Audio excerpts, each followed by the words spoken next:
ভাঙ্গারি দোকানের কাগজ আর এই স্বাক্ষরকৃত জুলাই সনদের মধ্যে কোনো পার্থক্য নাই। আইন সকলের জন্য সমান, তাহলে সেটা সকলের জন্য সমান হওয়া উচিত।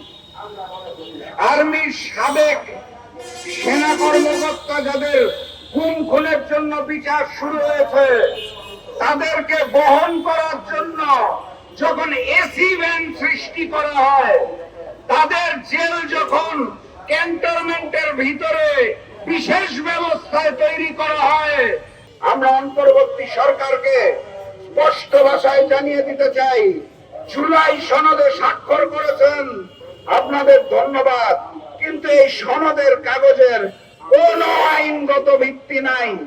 ভাঙ্গারি দোকানের কাগজ আর এই স্বাক্ষরকৃত জুলাই সনদের মধ্যে কোনো পার্থক্য নাই। অতএব দ্রুততম সময়ের মধ্যে জুলাই সনদ বাস্তবায়ন আদেশ জারি করতে হবে।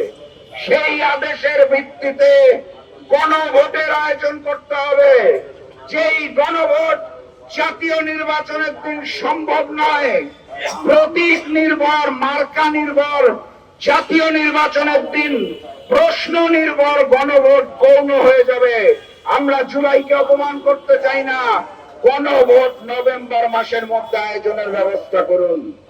একই সাথে সাথে প্রশাসনে শেখ হাসিনার রেখে যাওয়া যে সকল লোক রয়েছে, তাদেরকে রদ বদলের ব্যবস্থা করুন।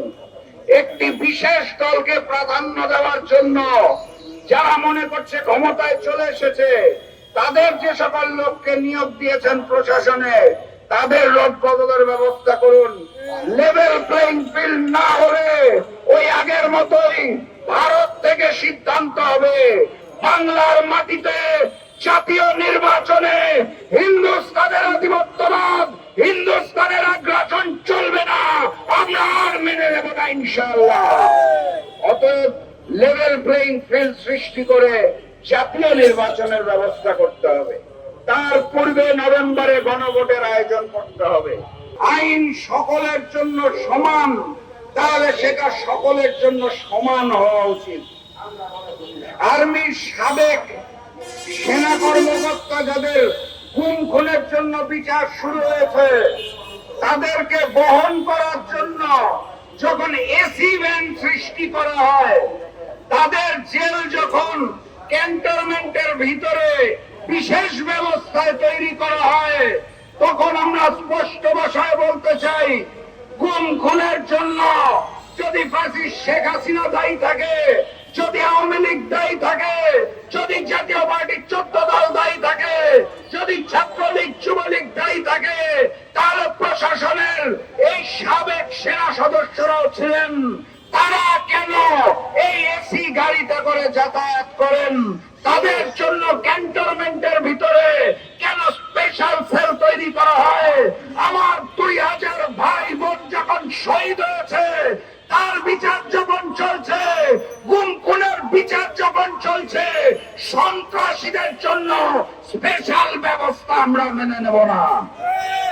যখন একজন মানুষ গুম করে, যখন একজন মানুষ খুন করে, তার পরিচয় সে সাবেক সেনা কর্মকর্তা নয়, তার পরিচয় সাবেক পুলিশ অফিসার নয়, তার পরিচয় সে রাজনীতিবিদ নয়, তার একমাত্র পরিচয় সে সন্ত্রাসী, সে খুনি, এবং তাকেও সবার মতো করে ট্রিট করতে হবে।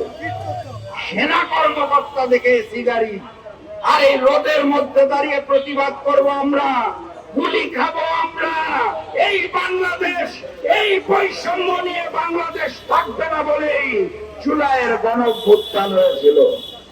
নতুন সরকার এসে সেই বৈষম্য তো দূর করতে পারছে না।